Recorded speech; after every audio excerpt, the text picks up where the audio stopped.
안녕하세요. 이상희TV의 알려주세요 시간입니다. 저는 이상희TV의 마차입니다. 오늘은 장애 등급제 폐지의 주요 내용을 알기 쉽게 알려드리려고 합니다. 그래서 오늘 방송의 제목은 장애 등급제 폐지, 알기 쉬운 문답식 안내입니다. 오늘도 복지국가 운동계의 체계바라 이상희 교수님을 모셨습니다. 안녕하세요, 선생님. 네, 준비된 체계바라 이상희입니다. 네. 장애 등급제가 단계적으로 폐지된다고 들었는데요. 사실 이게 뼈대라고 생각했는데 폐지란 말은 전면 개편한다는 이야기인가요? 네, 그렇습니다. 단계적 폐지인데요. 네. 기존에 우리나라는 의학적 심사에 기반을 두고 1등급에서 6등급까지의 장애 등급제가 실시되고 있었죠. 네. 이게 언제부터인지 아세요? 1988년, 쌍팔년도 올림픽 때부터 이 제도가 시작됐던 겁니다. 굉장히 오래된 거죠. 그건 30년 역사가 된 건데, 네. 그런데 이 30년 동안 지속되어 오던 1에서 6등급까지의 장애 등급제가 이게 이제 시대적으로 맞지 않는다라고 하는 이런 개혁에 대한 요구가 지속적으로 장애인으로부터 제기되어 왔는데요. 네. 왜 그러냐? 이런 겁니다.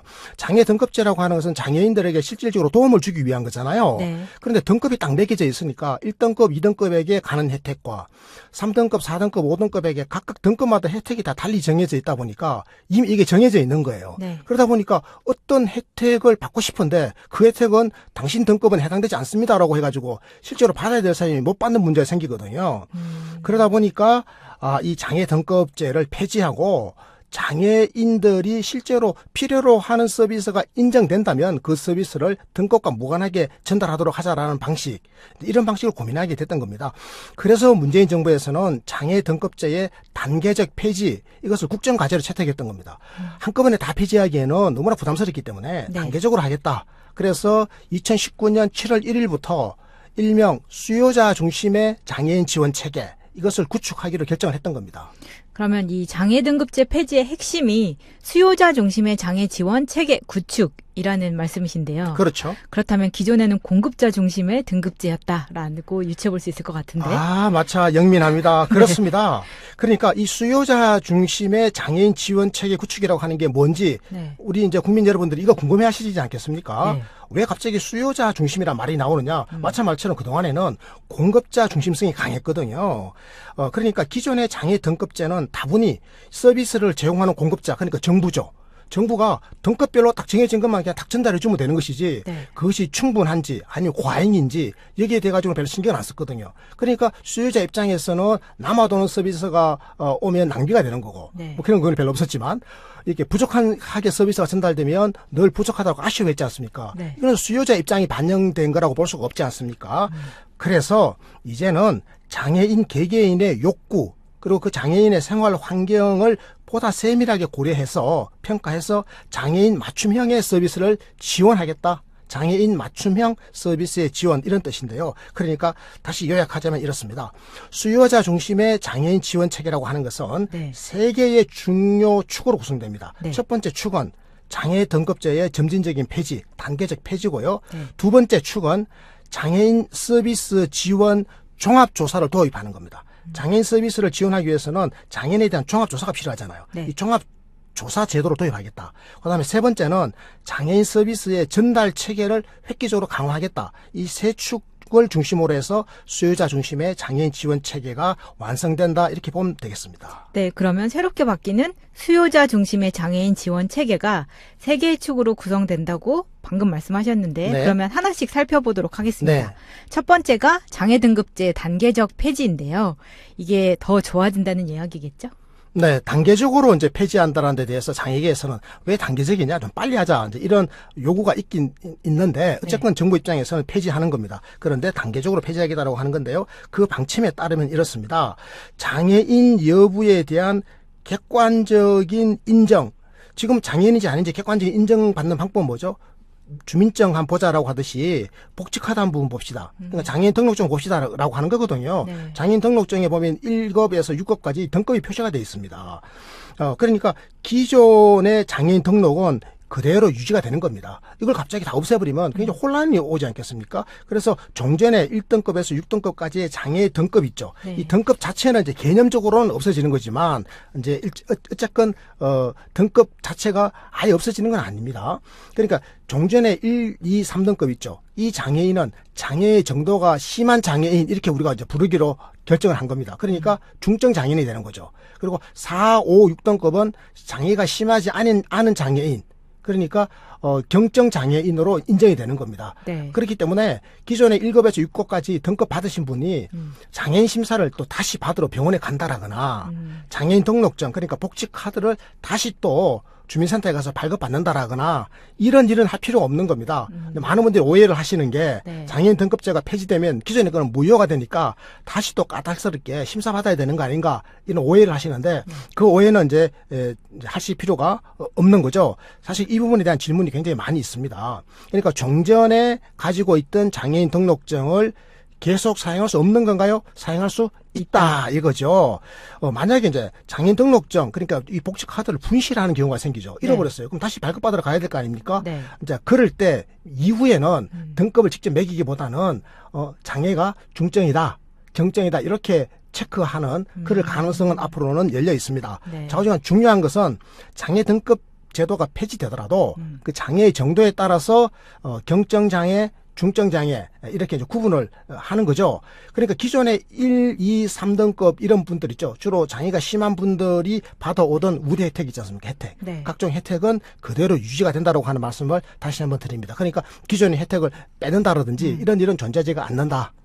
그러니까 장애 등급제의 단계적 폐지로 혜택이 줄어드는 게 아니라 대부분의 경우에는 혜택이 늘어날 것 같다는 생각이 드는데요. 구체적으로는 어떤 혜택들이 있을까요? 자, 구체적으로 어떤 혜택이 이제 어느 분들에게 얼마나 확대되는지 중요합니다. 이게 중요하죠. 사실 네. 이게 굉장히 많은 분들이 궁금해 하세요. 자, 궁금하신 부분 이제 알아봅니다. 먼저 중앙정부 서비스부터 알아볼게요. 중앙정부라고 하면 뭐 우리 중앙부처죠. 뭐 보건복지부라든지 교육부라든지 뭐 국토교통부라든지 각종 네. 부처가 있지 않습니까? 여기에서 장애인들에게 각종 서비스를 제공해 오고 있었거든요. 그 개수가 무려 몇 개인 줄 아세요? 100개가 넘어요. 141개의 서비스가 있습니다. 엄청 많죠. 각 부처마다 이렇게 흩어져 있는 141개의 장애인 서비스 중에서 네. 23개 서비스의 수혜 대상이 확대가 되는 겁니다. 수혜 대상이라고 하는 것은 이 서비스를 받는 사람이죠. 서비스를 받는 장애인의 대상이 확대가 된다. 대충 짐작해 가시죠. 네. 한 예를 들어볼게요. 예를 들어보는 게 제일 쉽지 않겠습니까? 저 국민건강보험 있죠. 네. 건강보험료 장애인에게 할인 혜택이 있는 거 알고 계셨습니까? 몰랐죠? 네. 장애인 할인 혜택이 있습니다. 또 노인 장기요양보험료도 장애인 할인 혜택이 있습니다. 자, 예를 들어볼게요. 장애는 제가 1등급부터 6등급까지 있다고 그랬죠. 네. 자, 건강보험료의 경우에는 1, 2등급은 30% 할인이었습니다. 그동안에. 지금까지 30% 할인 받고 있었습니다. 네. 그리고 3등급, 4등급 장애인은 20% 할인. 그리고 5등급, 6등급 장애인은 10% 경감을 받았어요. 그런데 이게 이제 그러니까 2019년 7월 1일, 올해 7월 1일부터 당장 어떻게 바뀌느냐. 중증 30%, 경증 20% 이렇게 바뀌어요. 경감이. 그러면 10%를 받던 사람도 앞으로는 최소 20%는 받을 수 있어요. 자, 네, 영민합니다. 마차. 그렇습니다. 자, 어떻게 되는 거면요. 1등급과 2등급 장애인은 기존에 30% 할인 혜택 받았잖아요. 네. 이분들은 그대로예요. 중증이니까 30%죠. 네. 자, 중증에 상급이 포함되거든요. 3급하고 4급은 20% 할인 받았지 않습니까? 네. 근데 상급에 해당되는 분들은 이제 30% 할인으로 할인 비율이 높아지겠죠. 네. 할인율이 높아졌습니다. 자, 그리고 5등급하고 6등급은 10% 경감 받았죠. 네. 그런데 5등급, 6등급은 경증으로 분류가 되지 않습니까? 경증은 20% 경감이죠. 아까 마찬가지 말씀하신 것처럼 10%에서 20%로 경감 폭이 커지게 된다 이렇게 말씀드릴 수 있고요. 또 노인 장기요양 보험료도 마찬가지입니다. 1, 2등급은 30% 경감을 받아왔지 않습니까? 네. 1, 2등급. 이거는요. 노인 장기요양 보험료는 경증에 해당되는 4, 5, 6등급 이런 분들 있죠. 3, 4, 5, 6등급은 아예 경감 혜택이 없었습니다. 1, 2등급 장애인에 대해서만 30% 경감 혜택이 있었거든요. 그런데 이게 이번에는요. 중증 30%로 이게 바뀝니다. 자, 그러면 중증 30%하고 1, 2급 30% 뭐가 다릅니까? 중증은 뭐가 포함된다고요? 제가 상급이 포함된다고 그랬잖아요. 3급. 3급. 예. 네, 그렇죠. 그러니까 3급인 분들은 그동안에는 장기요양 보험료 혜택, 경감 혜택을 못 받았는데 1, 2급만 30% 경감 혜택 받았잖아요. 네. 3등급인 장애인들은 못 받았는데 이제는 받게 된다. 아, 이제 아셨죠, 마차. 네. 그러면 장애 등급제가 폐지됨에 따라서 특별 교통수단의 법정 대수도 단계적으로 확충된다고 하던데요. 네. 저는 이게 있는 줄도 몰랐어요, 사실. 법정 대수라는 것이. 네, 법정 대수가 네. 딱 정해져 있습니다. 그러니까 교통약자의 이동 지원을 위해서 휠체어가 탑승할 수 있는 차량이 있습니다. 버스 같은 것. 버스 아닙니다. 아, 이 택시인데, 승합차인데, 아. 휠체어가 슉 들어갑니다. 승합차. 네, 승합차에 휠체어 탑승 설비를 장착하고 있어요. 네. 그래서 휠체어를 끄떡 들어다가 슉 이렇게 식도록 되고 문척 닫기는 자동으로 되어 있습니다. 이 차량을 지방정부가 법에 따라서 준비하도록 되어 있습니다. 광역정보 준비해야 돼요. 네. 뭐 서울특별시에 몇 대 이렇게 있는데, 그럼 서울특별시에 몇 대 있는가를 알려면 어떻게 하는가 하면, 기존에는 1급과 2급 장애인 있죠. 네. 1급과 2급 장애인에 대해서 이동 지원하기 위해서 1급, 2급 장애인 200명당 차량 한 대를 준비하도록 되어 있었거든요. 그런데 이것을 이제 전국적으로 200명당 한 대가 아니라 장애인 150명당 한 대로 확대하기로 했습니다. 아, 그러니까 차량 대수가 많이 확대되는 겁니다. 네. 예를 들면 전국적으로 한 3,200대에서 4,600대로 3,200이 4,600대로 확대가 돼요. 이렇게 되면 한 45% 정도 차량이 늘어나거든요. 엄청 많이 늘어나네. 왜 이렇게 늘어나야 되는가 하면 그동안에 1급과 2급만 혜택을 받았잖아요. 네. 이제는 중증 혜택을 받으면 누가 들어가요? 3급. 3급이 들어가요. 마차. 아이고 마차 영민해요. 바로 야, 별풍선 막 날려. 별풍선. 야, 별풍선 날려갑니다. 진짜 3급이 들어가니까 숫자가 확 늘어나잖아요. 네. 이용자가 많이 늘어나잖아요. 그러다 보니까 이렇게 이용자 를 고려해서 늘어난 거 고려해서 차량 대수가 기존에 예상했던 것보다 45%나 더 늘어난다 이런 거고요. 이것 말고도 또 장애인들이 지역 사회에서 자립적으로 생활하려면 보장구라든지 네. 여러 가지 어떤 그 장비가 필요하지 않습니까? 예를 들면 뭐 장애인 보조 기기 이런 것들도 이제 혜택을 누려야 되는데 그동안에는 중증 장애인 일부에 대해서만 혜택을 줬거든요. 이제는 상급 이런 분들도 필요하면 확대가 되는 겁니다. 네. 그래서 장애인들에게 보장구가 필요하면 이제 드린다. 이런 컨셉으로 개념이 아예 이제 바뀌는 거다. 이렇게 보시면 되고요. 예를 들면 이런 거죠. 그동안에는 뭐 그 지체 장애나 뇌병변 장애 중에서 1등급이나 2등급 장애인이 있죠. 이분들에 대해서는 다양한 연구가 지원됐습니다. 예를 들면 휠체어라든지 뭐 이동식 전동 리프트라든지 네. 욕창을 예방하는 매트리스라든지 뭐 이 자세를 딱 보조해주는 연구가 있습니다. 이런 여러 가지 장비가 장애인들에게 지급되는데 주로 1등급과 2등급의 장애인들에게 지급됐습니다. 네. 그것도 지체와 뇌병변 장애인에게. 근데 이제는 1, 2급이 아니고 중증 지체 뇌병변이니까 이제 3급이 포함되지 않습니까? 네. 대상자가 많이 늘어난다 이렇게 이제 말씀을 드리겠습니다. 그러면 장애 등급제의 단계적 폐지에 따라서 특별 교통수단 이용 대상도 확대가 될 것 같은데요. 그럼 앞으로는 어떻게 되는 건지 사례를 들어주실 수 있나요? 네, 사례 들어드릴게요. 아까 제가 개념적으로 한번 설명해 드렸지 않습니까? 네. 구체적으로 이런 겁니다. 교통약자의 이동 지원을 보장해 주기 위한 특별 교통수단인데 아까 제가 휠체어 탑승 설비를 갖추고 있는 그런 차량이다. 네. 그러니까 휠체어 탑승 설비 장착 차량 이렇게 이야기했잖아요. 이게 구체적으로는 장애인 콜택시입니다. 장애인 콜택시가 승합차 같이 생겼어요. 근데 장애인만 타는 건 아니죠. 장애인만 타는 거지 이거는. 아니 평소에는 일반인 타다가 아닙니다. 이거는 장애인만 타는 거예요. 아 그래요? 네, 장애인 전용입니다. 이거 갖고 함부로 영업 못 해요. 그 비용도 굉장히 비싸고요. 네. 이 지방정부가 돈을 중앙정부하고 협력해가지고 이 이용료에 굉장히 많은 부분을 지원해 줍니다. 또 저소득층 장애인 같은 경우에는 100% 전액도 정부가 다 부담을 하는 겁니다. 이 장애인 콜택시 있죠? 휠체어 리프트가 장착됐다고 말씀드렸는데 네. 그래서 기존에는 1급과 2급 장애인들만 이용할 수 있었는데 이번에는 이제는 1급, 2급 말고 3급이라 하더라도 필요합니다라고 인정이 되면 필요성이 이 필요성을 인정받으려면 종합조사를 받아야 돼요. 종합조사를 쭉 해보니까 이분은 이동 서비스에 대해서는 특별하게 장애인 콜택시가 필요하구나. 1, 2급이 아니었지만 3급인데 그럼 이분도 이제 해당되는 거죠. 그럼 특별교통수단 장애인 콜택시를 이용할 수 있다 이렇게 말씀드릴 수 있겠는데요. 네. 자, 그런데 이게 올해 당장 그러니까 2019년 7월 1일부로 장애인 등급제가 단계적으로 폐지되는 거 아니겠습니까? 2019년 7월 1일. 그런데 이 서비스는 내년부터 2020년부터 실시가 됩니다. 왜냐하니까 준비가 필요해요. 네. 기존에 1, 2급 말고 3급인 분들 중에서 심사를 또 받아야 되니까요. 종합조사를 받아야 되니까. 네. 그래서 시간이 좀 걸린다라는 말씀을 제가 드립니다. 그러면 지금까지 장애 등급제 폐지됨으로써 인해 중앙정부 차원에서 어떤 혜택을 얼마나 많은 장애인들이 받을 수 있는지 이 부분을 살펴봤는데요. 이번에는 지방자치단체들이 조례에 근거해서 지원하고 있는 장애인 서비스의 경우에 그 대상이 어떻게 확대될 건지 이 부분을 좀 알아보고 싶습니다. 네, 장애인 복지는 중앙정부의 각 부처로부터도 받게 되고 또 지방정부로부터도 받게 되거든요. 중앙정부의 각 부처가 장애인들에게 복지를 주기 위해서는 장애인 관련 각종 법령, 국회에서 국회의원들이 제정하는 법률에 근거를 하도록 되어 있고요. 또 지방정부가 또 별도로 제공하는 장애인 서비스 있죠. 이 지원제도 이런 것들은 지방정부의 조례로 정하도록 되어 있습니다. 서로 더 잘하려고 또 경쟁을 하죠. 네. 뭐 맞습니다. 서로 잘하려고 맞죠. 자, 별풍선 날아갑니다. 아주 좋습니다. 바로 그런 자세가 저는 굉장히 훌륭하다고 생각합니다. 자, 그리고 실제로요. 지방정부의 조례가 몇 개가 있는지를 하나하나 다 세어봤습니다. 네. 지방정부가 전국적으로 뭐 한 250개 있지 않습니까? 시군구가. 그런데 무려 2,000개나 되는 조례가 있어요. 장애인 관련된 조례가. 장애인 서비스가 포함된 조례가 2,000개가 있는데 이걸 하나씩 지금 정비를 하고 있는데요. 그래서 지방자치단체의 장애인 서비스와 관련되어져 있는 2,000개 조례 중에서 이번에 한 900개를 이제 정리를 했습니다.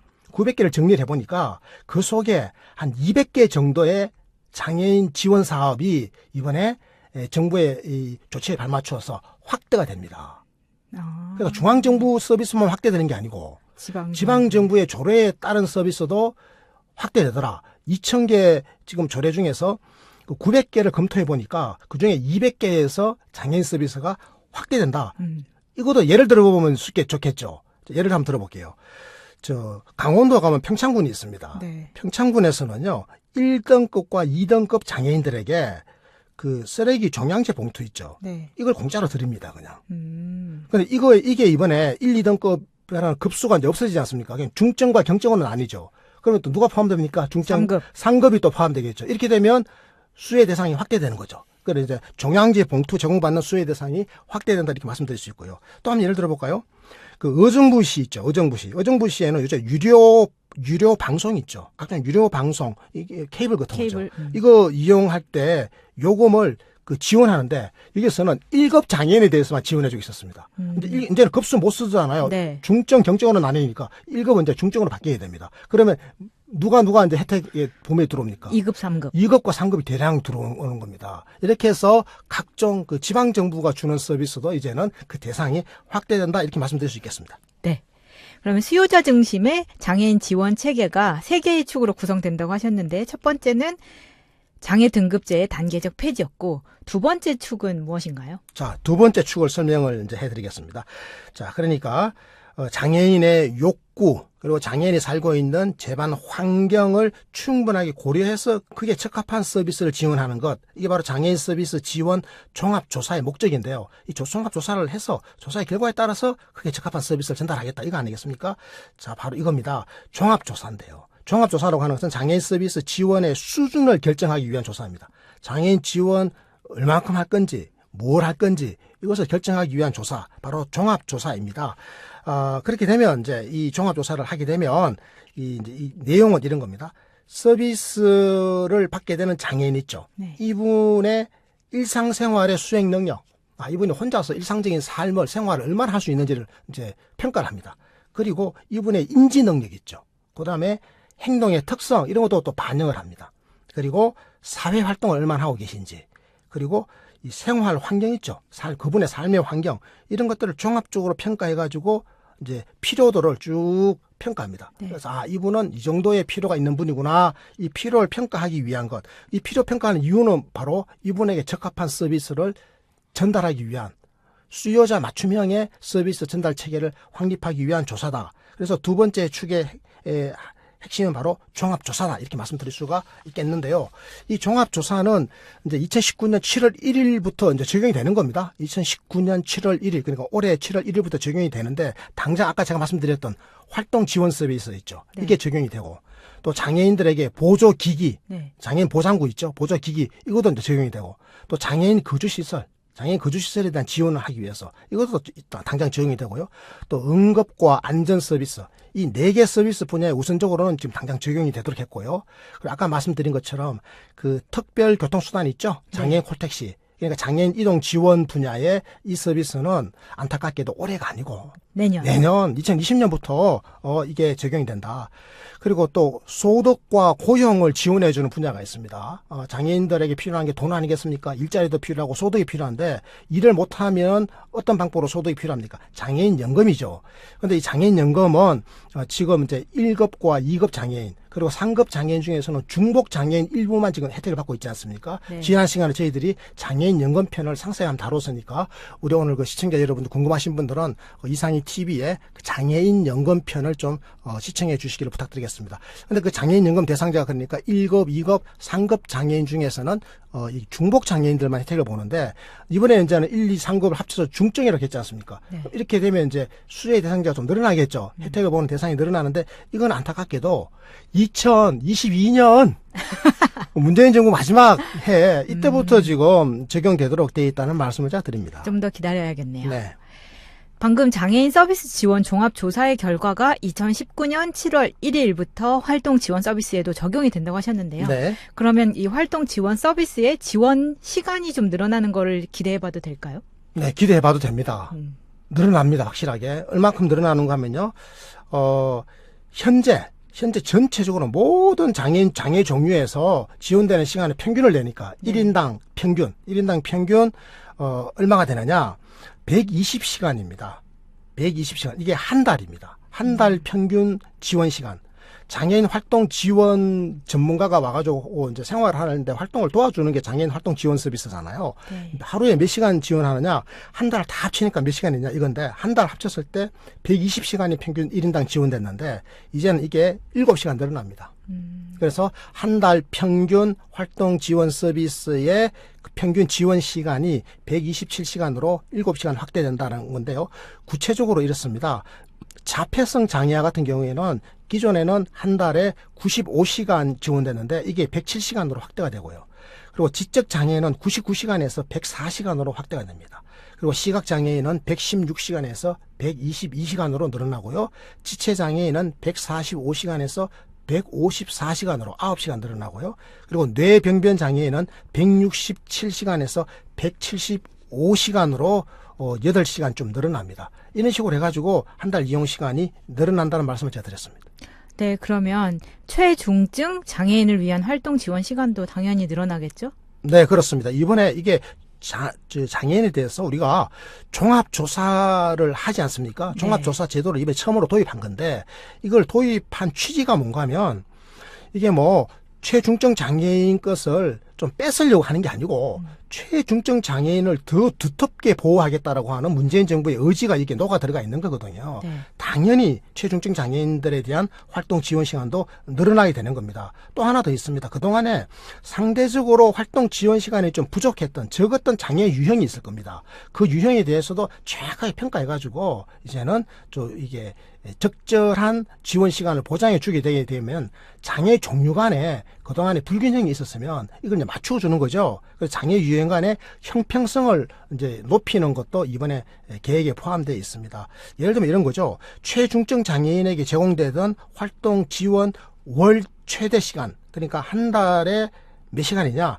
최대 현재는 한 달에 441시간이 제공되고 있었습니다. 그럼 하루에는 14.7시간이 되는 겁니다. 하루 24시간 중에 14.7시간을 활동 지원인을 활동 지원인을 보장해 주는 거죠. 네. 근데 이것이 한 달 480시간으로 늘어납니다. 그렇게 되면 441시간이 480이 되면 몇 시간 늘어나는 겁니까? 39시간, 39시간이 늘어나는 거잖아요.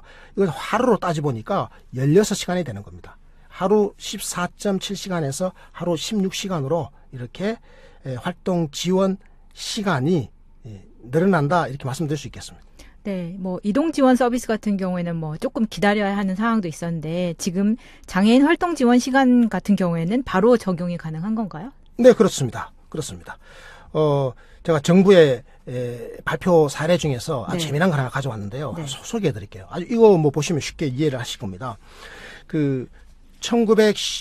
2019년 올해입니다. 올해 7월부터 그 뇌병변 장애와 지적 장애가 동시에 있는 최중증입니다. 뇌병변 장애도 있고 지적 장애도 있죠. 그러니까 1급 장애인입니다. 이 경우에 현재 하루 13시간 그 활동 지원 서비스를 받고 있었습니다. 24시간 중에 13시간 지원 받았죠. 나머지는 이제 가족들이 돌봐야 되는 거죠. 네. 그런데 이분 같은 경우에는 이제는 16시간으로 하루 3시간 활동 지원 시간이 늘어나게 됩니다. 이것은 아까 제가 말씀드린 대로 최중증의 장애를 더 두텁게 보호하겠다. 그리고 또 중복 장애를 가지고 있는 분들에 대해서는 또 더 많이 보장하겠다라고 하는 이런 취지가 이제 고려가 된 것이다. 그래서 종합조사의 결과에 따라서 지원 시간이 이렇게 확대되고 있다라고 하는 말씀을 제가 드렸습니다. 네, 그러면 활동 지원 서비스를 이용할 때 본인 부담금도 어느 정도 있을 것 같은데요. 이번 조치로는 본인 부담금이 인하가 얼마 정도 인하가 되는 건가요? 네, 인하됩니다. 한마디로 말씀드리면 인하됩니다. 혜택이 있습니다. 네. 그 활동 지원 서비스 이용할 때 본인 부담금을 내도록 되어 있습니다. 물론 아주 가난하신 분들 있죠. 기초생활수급자나 차상위 계층은 본인 부담금이 이제 없습니다. 하지만 보통 일반인 가구에서는 본인 부담을 하도록 되어 있습니다.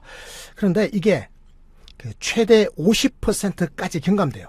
기존 내던 금액에서 최대 50%까지 경감이 되거든요. 네. 기존에 이 내던 분 중에서 한 달에 최고 금액을 내시는 분 있죠. 한 달에 최고 금액을 내시는 분이 본인 부담금이 32만 원이었습니다. 네. 정확하게는 32만 2,900원이었습니다. 이것이요. 이제는 혜택이 많이 늘어납니다. 50%까지 경감되니까요. 15만 8,900원으로 32만 2,900원이던 것이 15만 8,900원으로 변경됩니다. 절반 이상이네요. 그렇습니다. 그러니까 최대 16만 4천원까지 줄어드는 거죠. 반토막 나는 거죠. 네. 그러니까 이제는 한 32만 원 부담하시는 분이 이제는 한 16만 원 정도 부담하시는 걸로 이렇게 한 16만 원 정도 부담하시는 걸로 한 절반 정도까지 줄어드니까 장애인을 이제 두신 가정에서 이 활동 지원 서비스 이용하실 때 경제적 부담이 많이 줄어든다 이런 말씀을 제가 드립니다. 네, 그러면 기존의 활동 지원 수급자 중에서 지원 시간이 줄어드는 경우는 없을까요?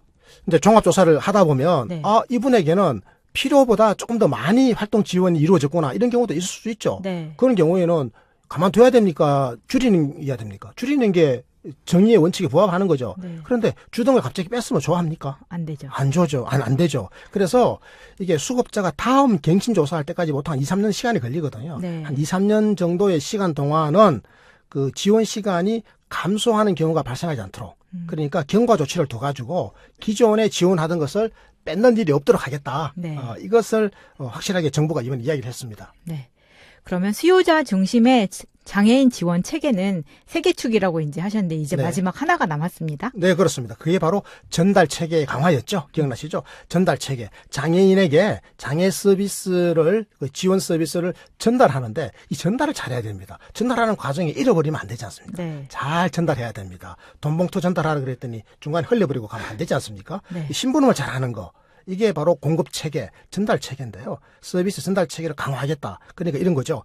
장애인이 지역사회에서 독립적인 생활을 수행하도록 하기 위해서 필요로 하는 서비스 굉장히 많습니다. 장애인들이 뭐 정상적으로 지역사회에서 살아가려면 수많은 도움이 필요하죠. 이 도움들을 빠짐없이, 이게 중요해요. 빠짐없이.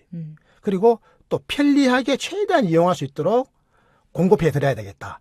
전달 체계를 강화하겠다. 이런 취지인데요. 그러니까 이런 거죠. 장애인이 이용할 수 있는 서비스가 있는데 몰라서 지원받지 못하는 경우가 들어있어요. 서비스가 있어요. 근데 몰라서 그냥 혜택을 못 보는 거예요. 이런 일은 없도록 하겠다. 그러면 어떻게 해야 되느냐. 바로 사회보장 정보 시스템이 잘 작동해야 돼요. 다행스럽게도 우리 정부는 사회보장 정보 시스템으로 행복이음이라고 하는 그런 장치가 있습니다. 이것을 통해서 장애의 유형이라든지 뭐 시각장애, 뭐 지체장애, 뇌병변장애, 장애 유형이 있지 않겠습니까? 그리고 장애의 정도, 뭐 1급이나 2급, 3급 쭉 있듯이 이제는 중증이냐 경증이냐 구분되겠죠. 이 장애의 정도, 그리고 또 나이, 연령에 따라서 받을 수 있는 서비스를 딱 골라내가지고 누락되는 서비스가 있으면 딱 찾아가지고 이거 받아가십시오 이렇게 안내해 주는 거 있죠. 이걸 하겠다는 겁니다. 오. 좋죠? 그러면 네, 서비스가 누락되는 일이 없도록 찾아서 안내할 경우에 예를 들 만한 사례가 네, 있을까요? 사례 좋습니다. 네. 이런 거 있습니다. 현재 장애인 연금 있죠. 네. 장애인 연금 지난 시간에 저희들이 장애인 연금을 한번 다뤘는데 그때 설명해 드렸습니다. 서비스 수급 희망 이력 관리라고 하는 게 있습니다. 그러니까 제가 이번에 장애인연금 같은 거 뭐 서비스, 기초연금도 마찬가지예요. 기초연금도 서비스를 받기 위해서 갔는데, 당신은 소득 수준이 지금은 높아서 소득이 있기 때문에 해당자가 안 됩니다. 그러잖아요. 그러면 내가, 혹시 제 상황이 변화가 되면 저한테 혜택 주세요라고 서비스 수급 희망합니다. 라고 하는 이력 관리를 등록해 놓으면, 나중에 이제 알았어. 변동이 많네요. 그러면 당신은 그동안에 서비스 대상이 아니었는데 이번에 서비스 대상이 됐습니다라고 저절로 그냥 서비스를 주도록 하는 이게 바로 서비스 수급 희망 이력 관리 제도인데요. 네. 올해는 이 활동 지원 서비스에 이걸 적용을 하고 그리고 또 장애 수당에도 적용을 합니다. 이제 그러니까 다시 한번 정리하자면 이런 겁니다. 서비스를 이제 신청을 해놨는데 수급권을 인정받지 못한 신청인에게 나중에 어떤 상황의 변경 때문에 이제 수급 자격이 생겼으면 저절로 사회보장 정보 시스템을 통해서 수급 자격을 확인해 가지고 이제 그 서비스를 드리는 이런 제도다. 제가 예를 하나 드리면 이런 거죠. 그 한부모 가정에서 자폐증인 아동이 하나 있습니다. 그 자폐증 장애 아동을 가진 한부모 가정이에요. 네. 자, 이런 경우에는 이 자폐아에 대해서는 활동 지원 서비스가 제공되고 있겠죠. 활동 서비스 지원 서비스가 제공되고 있습니다. 그런데 이 아동의 엄마가 한부모죠. 엄마가 직장생활을 하게 됐으면 직장생활을 하는 동안에는 이제는 아이를 봐줄 사람. 아이를 봐줄 사람이 필요하죠. 네. 그러니까 기존의 활동 지원 서비스보다 더 많은 지원 서비스가 필요하잖아요. 네. 이런 경우에는 그 행복이음이라고 하는 이 사회보장 정보 시스템에서 저절로 알아내요. 한부모가 취업했다라고 하는 사실이 이게 떠요, 저절로. 그러면 이 부모가 신청 안 해도 저절로 사회보장 정보 시스템을 통해서 알아가지고 시군구에서 아이 어머니 우리가 그 가족의 그 어머니의 직장 생활에 따른 지원 시간이 있는데요. 한 달에 73시간입니다. 이거 추가로 더 지원해 드릴게요. 이렇게 돼버리는 거예요. 완전 좋네요. 완전 좋죠. 네. 이게 바로 정보화의 힘이에요. 그래서 사회보장 정보 시스템 행복이음을 통해서 한 사람도 빠짐없이 누구라도 이용할 수 있는 서비스는 우리가 꼭 챙겨드리겠다 이런 취지가 되겠습니다. 몰라서 지원받지 못하는 어떤 사각지대를 줄일 수가 있어요. 그럴 일은 존재하지 않는다 이렇게 하는 거죠. 네. 그러면 읍면동에 찾아가는 상담이나 장애인에게 특화된 사례 관리도 서비스 전달 체계 강화에서 중요할 것 같은데요. 아주 중요하죠. 찻동이라는 소리 들어보셨죠? 찻동. 네. 찾아가는 동사무소. 동사무소. 여기에서 인기 짱입니다. 그래서 읍면동 사무소가 찾아가요. 찾아가서 상담을 하고 서비스가 필요한지 알아보고 필요하면 또 연결해 주거든요. 이 서비스를 장애인 서비스에게도 앞으로 활성화시키겠다는 뜻입니다. 그리고 또 장애인에게 특별하게 특화된 사례 관리라고 하는 게 있는데요. 사례 관리라고 하는 것은 그 서비스 공급자에 해당되는 총괄 관리자인 시군구 정부가 장애인 한 명 한 명에 대해서 종합적인 토탈 관리를 해주겠다는 거예요. 예를 들어서 우리가 이게 머리 미용을 한다 그러면 머리 미용도 있고 눈썹 화장도 있고 입술 화장도 있고 피부 기본적인 처치도 있고 여러 개 있을 거 아닙니까? 우리 여성들 화장할 때. 네. 그럴 때 하나하나 하는 사람이 다 다르면 이게 부조화가 생길 수도 있잖아요. 네. 토탈 케어 이런 겁니다. 종합 피부 관리하듯이 종합 미모 관리지. 그런 거 하듯이 이제는 한 사람이 종합적으로 다 관리해가지고 필요하면 다 연계해가지고 다 해주는 거. 이게 바로 사례 관리거든요. 그러니까 서비스 전달 체계의 엄청난 거대한 강화다. 서비스 전달 체계 강화 이렇게 말씀을 드릴 수가 있겠습니다. 가장 대표적인 것이 이제 이런 거죠. 시군구에 장애인 전담 민관협의체를 설치하겠다는 거예요.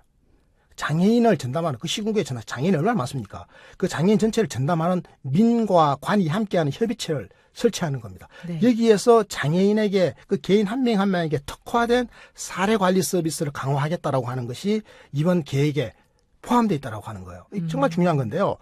그 장애인 전담 민관 협의체는 민과 관이죠. 협의체. 그러니까 민도 들어오고 관도 들어오는 건데요. 구체적으로 누가 들어오느냐? 희망복지지원단. 이 희망복지지원단이라고 하는 게 통합 사례 관리를 하는 전담 조직이에요. 사례 관리 전문가들입니다.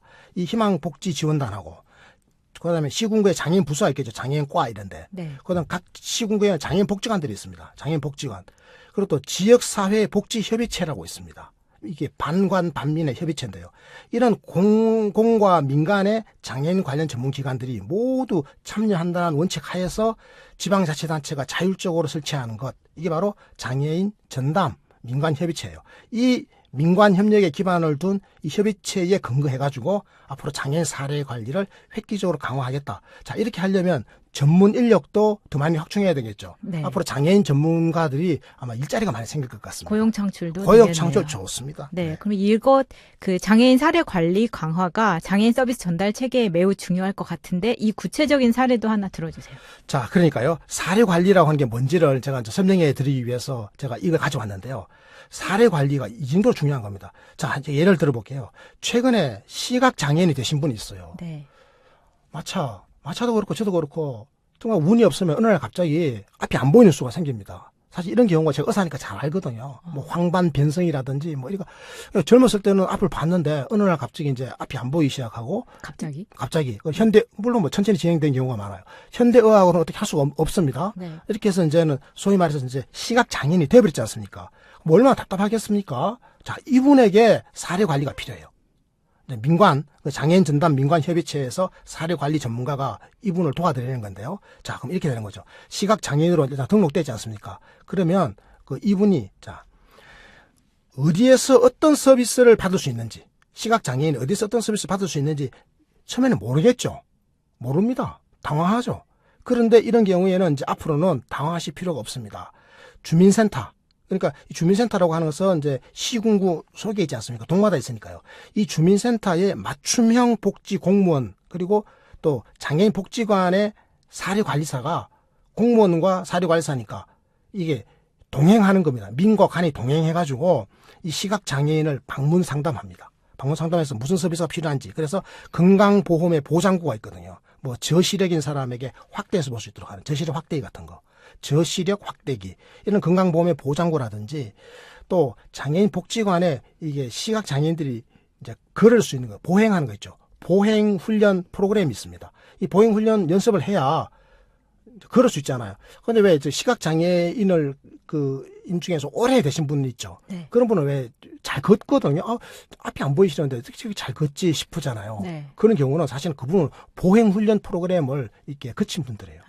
걷는 훈련을 하신 거죠. 이렇게 이제 지팡이 갖고 이렇게 점자 블록을 따라서 걷는 훈련을 잘 해가지고 안 보이더라도 이제는 상당 부분 이제 걸을 수 있도록 하는 그런 훈련을 받아야 될 거 아닙니까? 네. 그러니까 이제 처음 시각장애인 되신 분들에게 이런 사례 관리가 얼마나 중요한지 아시겠죠. 근데 이걸 민간 보고 하라면 민간은 못해요. 또 공공 보고 정부 보고 하라 하면 정부는 경직돼 있어서 직접 서비스를 전달하기가 어려워요. 제일 좋은 것은 뭐죠? 공공과 민간이, 그냥 민관이 함께 장애인들에게 사례 관리를 줄 수 있는 바로 전담 협의체를 구성해서 네. 함께 이렇게 사례 관리해 주는 게 너무나 중요하다는 말씀을 제가 꼭 드립니다. 네. 그럼 마지막으로 간단한 질문 하나 더 드리고 싶은데요. 장애인 소득 보장 분야에 대해서 이번 개혁으로 장애인 연금을 받는 장애인 수도 늘어나게 되는 건가요? 네, 아까 제가 잠시 말씀드렸는데 이 장애인 연금 분야는요. 당장은 변화가 없습니다. 왜냐하면 2022년부터 이 분야의 종합조사가 적용이 되거든요. 조사가 끝난 다음에 해야 되니까 좀 시간이 걸린다는 말씀이신 거죠? 이제 조사는 지금부터라도 하면 되는데 왜 그럼 이걸 좀 미루어놨냐? 이게 이제 재정적인 문제가 있습니다. 기획예산처에서 돈을 확 풀어주면 좋겠는데 네. 이게 보건복지부에서는 하고 싶어도 기획예산처에서 예산의 제한을 걸어버리니까 이건 이제 좀 밀린 거죠. 2022년부터 시작하게 되니까 장애인 연금을 받는 장애인 수가 늘어나는 것은 확실한데 2022년부터 늘어날 전망이다. 제가 이 말씀을 드립니다. 제가 이제 예를 한번 들어볼게요. 예를 들면 이런 겁니다. 정신장애 3급인 장애인이 있습니다. 정신 3급 장애인이에요. 사실 정신 3급 장애인인데 이분은 여러 가지 이유로 사실상 직장 생활이 불가능합니다. 그러면 생계를 해결하기 어렵죠. 직장 생활을 못하니까. 아니, 정신 장애 3급 정도면 직장 생활이 가능할 수도 있는 가능할 거예요? 수도 있는데 이분 같은 경우는 이제 못하는 걸로 판별이 됐습니다. 그렇게 되면 생계에 어려움이 있는데 근데 이분은 그 정신 장애만 상급이에요. 중복 장애가 없어요. 그러면 장애인 연금 받아요, 못 받아요? 못 받아요. 장애인 연금은 1급하고 2급하고 상급 장애인 중에서는 중복 장애인만 받도록 돼 있거든요. 그런데 상급은 중증으로 포함되지 않습니까? 이제 개편된 체계에 따르면 그럼 받을 수 있어야 되잖아요. 네. 그런데 이분은 지금 현행 제도 하에서는 못 받아요. 정신장애 하나만 있기 때문에. 네. 그리고 상급이잖아요. 상급인데 뭐 정신장애도 있고 그리고 만약에 뭐 또 다른 장애가 하나 더 겹쳐져 있으면 중복장애라서 네. 혜택 받는데 이분은 정신장애 하나만 있기 때문에 혜택 못 받아요. 그런데 직장생활을 못하기 때문에 생계는 굉장히 어렵습니다. 네. 그럼 이분의 생계를 어떻게 해결하죠? 이런 곤란한 지금 어려움에 처해 있거든요. 자, 그래서 앞으로 2022년부터는 이제 대상이 확대되면 이분도 받을 수 있나요? 받을 수 있게 되는 거죠. 그러니까 장애인연금 수급 자격이 네. 이 소득 및 고용 분야 종합조사가 적용이 되는 2022년부터 그럼 이제 실제로 근로하기가 어려워서 소득이 없는 이런 장애인까지도 네. 이렇게 포괄해 주기 때문에 그러니까 상급까지 중증은 다 포괄하기 때문에 사실상 직장 생활이 불가능한데 그 상급 정신 장애인 그러니까 중복 장애가 아닌 상급이라는 이유 때문에 장애인 연금을 못 받는 분도 앞으로 받을 수 있다. 이런 말씀을 드립니다. 그런데 2022년까지 기다리기엔 좀 현기증 납니다. 현기증 납니까? 네, 좀 앞당길 수 네, 없나요? 별풍선 날려갑니다. 현기증에는 별풍선이 아주 명약입니다. 네. 네, 좋습니다.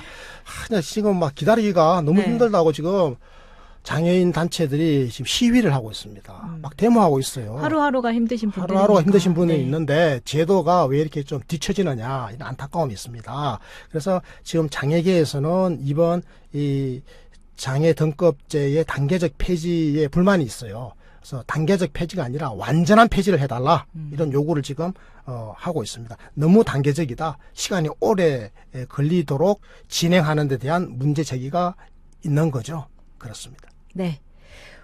오늘은 장애 등급제의 단계적 폐지 개혁에 대해 상세하게 알아봤습니다. 저희는 누구라도 행복할 수 있는 대한민국을 응원하고 있습니다. 바로 국민 행복의 역동적 복지 국가입니다. 오늘 방송을 여기서 마치도록 하겠습니다. 함께하면 유익한 고품격 정책 시사 방송 이상희 TV는 늘 최선을 다하겠습니다. 이상희 TV 구독하기와 좋아요 그리고 알림 종을 꼭 눌러주시기 바랍니다. 오늘도 함께해 주셔서 고맙습니다. 고맙습니다. 감사합니다.